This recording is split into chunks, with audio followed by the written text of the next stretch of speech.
I went to University of Waterloo and I started in accounting and finance. When I started university back in 2015, my goal was actually to become an investment banker. And for my first internship, I worked as a business analyst at BlackBerry when it was cool, when they were doing fine. And then when I was there, I didn't like the work that I was doing there. I didn't like what I guess a business degree would offer me. So then I decided to just leave the program.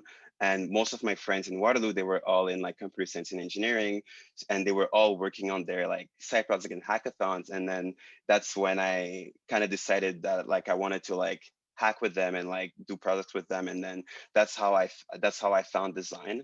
And then from there, I just started learning self-learning design, like being in my dorm room, just I guess hustling it through, trying to get like my first few internships. And back when I started, it was not, I guess, design was not as hyped as it is today. Back then, I was actually focusing more on the research aspect of things, because for me, like I saw it more as like a tool for like entrepreneurship and do startups. So for me, I was like, oh, like I want to be able to become like an idea generator where I can take like a problem, break it down, and like find like solutions out of it.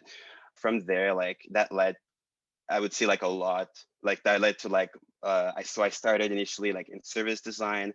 That's basically using the design process for the sake of designing services, and I'm going to walk through the entire design process for this presentation. So it's great. And after that, I got my first official UX internship, and then after that I led to startup, and then I also worked at Google on the G Suite team, and then right now I'm currently working full time on my startup and just leading design. So I've been having a great time just doing that.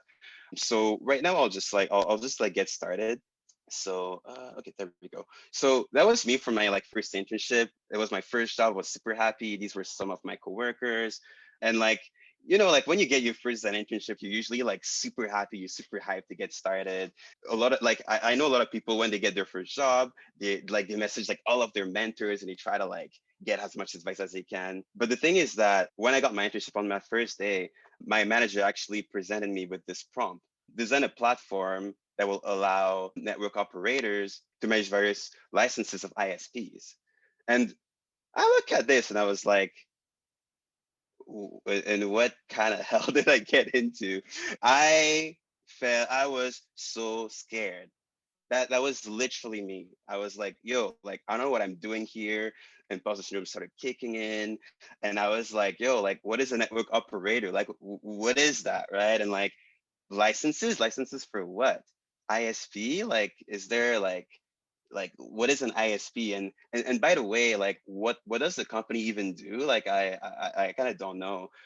Um, and then like overwhelmment, stress, and then like I would go home feeling exactly like this. But you see, this man is like lying down on a couch. I didn't even have a couch. I was way too broke to have a couch. um, so yeah, and a lot of the time you like as a designer, you would be given problems, and to be honest, like most of the time, like you're not hired to have a solution right off the bat.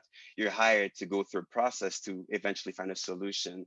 And for this presentation, my goal is actually to give you a process that will actually allow you to whatever problem someone gives you, you'll be able to at least break it down and understand it to the point where you're going to start looking like this guy to someone like this.